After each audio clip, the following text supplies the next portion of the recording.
Tilecast. News, features and analysis brought to you by Diary of a Tile Addict.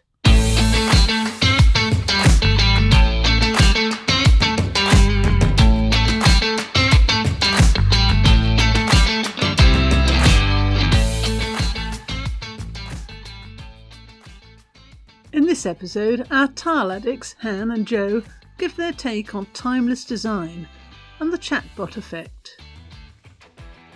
There seems to be a division in the design world about the importance of using finishes that could be classed as timeless.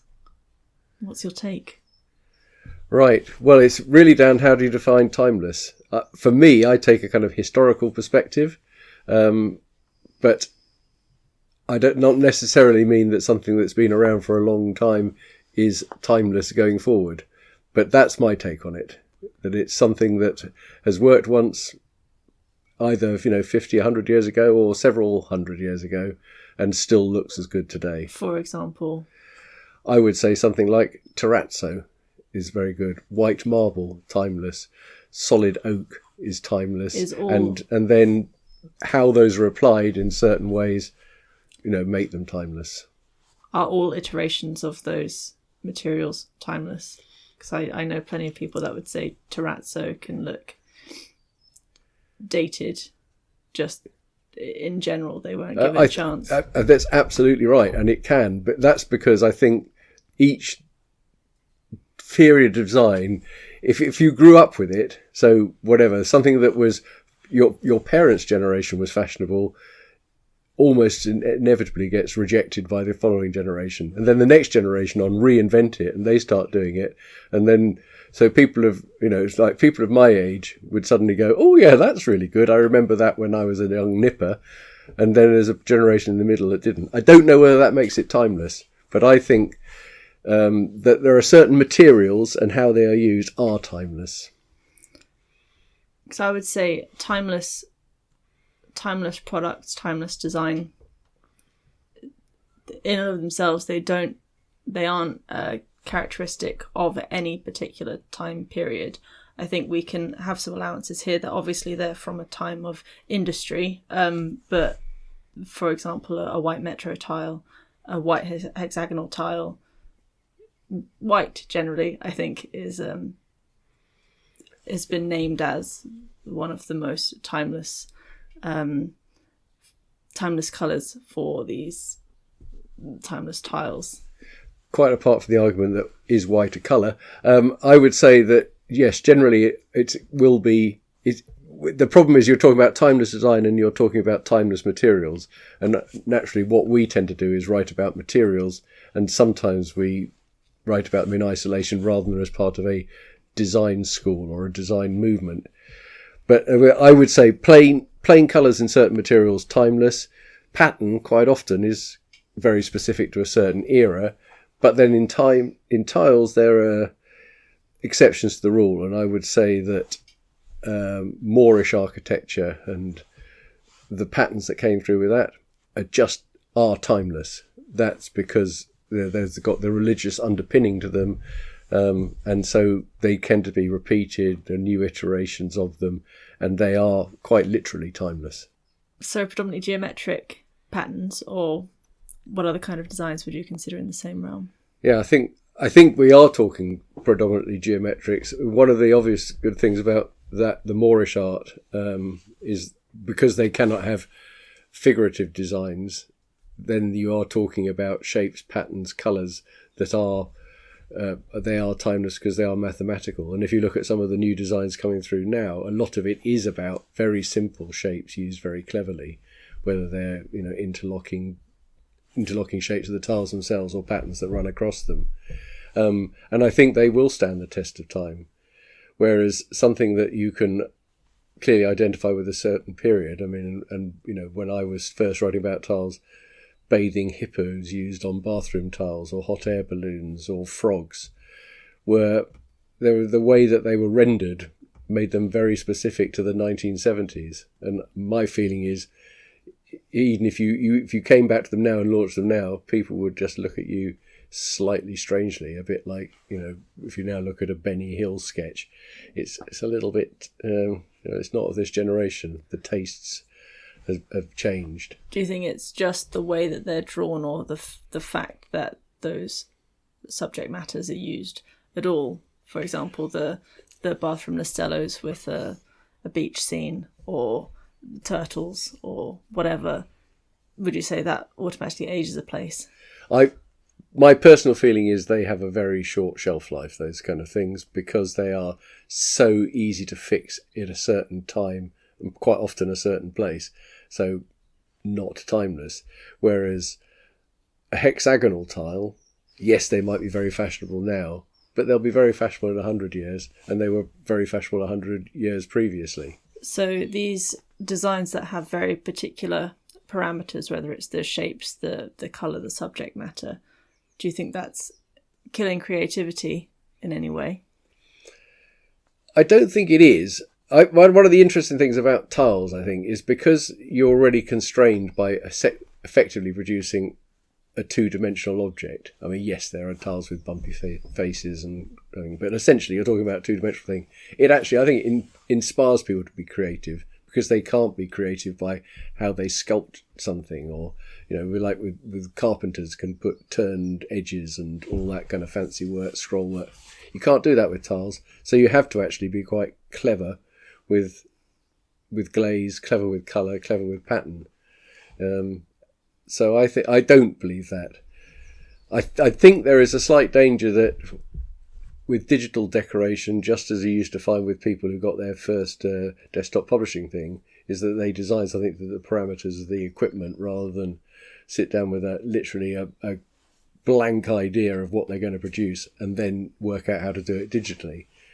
And I don't like the idea of the sort of, yes, anything you can take a digital photograph of, you can produce a tile with. That's not creative in my book. It might be very clever, it might look very good, but real creativity is when you explore what can tile do and run with it.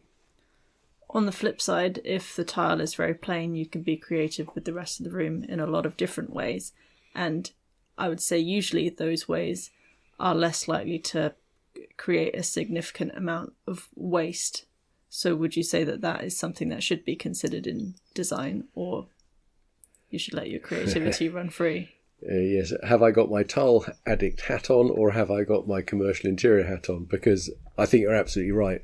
And one of the kind of oft-repeated sayings is 90%. You have all these sexy things in your showroom, but 90% of the time you're selling white tiles, and it's true. And in America, it used to be, if you were being daring, it would be ivory or bone. But I fervently believe that there must be a place for bold colours, good design in tiles, and I still see tiles that are achingly beautiful. Are they timeless? I don't know, but does that matter? Also, I'm not sure of. I think it's a bit of a shame when, and one of the things all these property programs tend to do is concentrate on painting everything very simplistic colours for resale values. But how many times have you gone into a house and go, "Oh, look at that white, isn't that stunning?" The houses that make you go, "Oh, I've got colour, pattern, personality," and that is what we should be aiming towards. We shouldn't all be aiming for some kind of bland, all-over colour. We should be aiming for individual creativity. And if we get it wrong, well, 5 years' time, let's put something else in. I think that's a good end point. Fair enough. Probably a subject we'll pick up again going forward. I think we ought to deal with the hot topic at the moment, hot news topic of ChatGPT. The reason I got interested in it was a guy who is very big in the worktop fabrication industry just sent me a message on my mobile phone out of out of absolutely nothing to say, "Hey Joe, what do you think about ChatGPT? I think it's a real game changer." Which I immediately thought, oh, what is it? And then I thought, a much better thing for a younger person from a younger generation. So, Han, what is ChatGPT? ChatGPT is basically artificial intelligence that's scraped a lot of information off of the internet, I think up until 2019. And you can interact with it in a conversational way, and it will provide you with sometimes coherent answers to your questions or requests, and sometimes absolute rubbish. Okay, well, because the reason why I don't know much about it is every time I try and log on, I just get a message saying, due to the quadrillion numbers of people trying to access this service at the moment, come back later. So I've never actually been able to play with it, but I understand it can do all sorts of things like write poetry, produce a press release in the style of Thackeray or Shakespeare, but it must be something more intelligent and sensible it can do. So what are its other functions? How do you see it? It can, I think a lot of people so far, a lot of influencers have used it to write captions for their Instagram posts. I don't fully know how they write the prompts so that they're accurate or saying what they want it to say. But yeah, you can get it to write articles for you. You can get it to, I think, write school papers, and a lot of students have been doing that, I think. There is some capacity for it to write code, software code, but from what I understand, you still have to have a decent knowledge of what you're asking it to create to make sure that it's doing what you've asked it to do. Yeah, it can do a lot of things within reason. Okay, so last week's post on Diary of a Tile Addict about getting ChatGPT to design a tile, how does that work? Well, it just didn't work. I didn't ask it to design a tile. I asked it to write an article for me about a real tile collection, which I don't think it fully understood. I didn't want it to make up a tile collection. I wanted it to talk about a real tile collection just to see if it would find one, pick one, and write whatever it could about it. It didn't do that. It created its own hilarious thing that I can't visualize still exactly what it thinks it's writing about. Well, I thought it was really interesting because it appeared to me to produce a tile. It was, I think you'd asked it to do a bathroom tile, so it had a tile with lots of toilets on it, toilet shapes. I didn't ask it to do anything to do with bathrooms. It just, I think, decided that's a very common thing related to tiles, so I'm going for that. That's which I thought was hilarious because it was a very British sense of humour the tile appeared to have, and as I've mentioned Benny Hill, but it was very Benny Hill. But what was even funnier was the reaction we got from people going, blimey, I didn't like the tile it designed, and were clearly thinking that we were in some way kind of endorsing this idea of this very strange WC shaped tile. But yeah, it both showed how clever it was and its limitations, I thought. Yeah, it can spark creativity, but it definitely can't do the full job without someone monitoring it and editing it. What was interesting to follow up to that was that obviously with ChatGPT, which is the Microsoft one, was going up against Google's Bard, and Bard rather shot its parent company in the foot by coming up with a duff answer and wiping £1 billion off Google's share price almost instantaneously. So that clearly told to me two things. One was be very careful about claiming that these things can do more than they can. And the other was a lot of people must be paying attention for it to have such an instant impact on the share price that it didn't appear to be performing very well. Yeah, it's absolutely been a game changer for a lot of people in a lot of industries. But highlighting that it cannot replace humans just yet is important. It can do a lot of the mundane tasks of, for example, writing the captions or even replying to comments, but you still need to know what you want it to do enough that you would be able to do it for it to do a job instead of you, if that makes sense. So you just would then have to take on a separate role of editing it, changing it, figuring out the best way to write a prompt. So far it's not hugely threatening, but it is entertaining. So I had two takes on it. One was, I should be threatened. This thing is going to take over my role. And my role obviously is to be the world's foremost person who writes about tiles. And the other one was, oh, brilliant, I could just set this machine to do it and go and sit by the beach all day while it writes all the stuff about tiles that I normally do. I had those exact same thoughts, which is why I immediately went to it. This would have been, I think, in December. It came out in November, and I think I heard about it not long after that. Immediately panicking, thinking it's going to replace all copywriters, all writers, really, it could. So I asked it the same questions I would ask myself if I'm about to write an article, and it just came out with nonsense, and that made me feel significantly better about my abilities.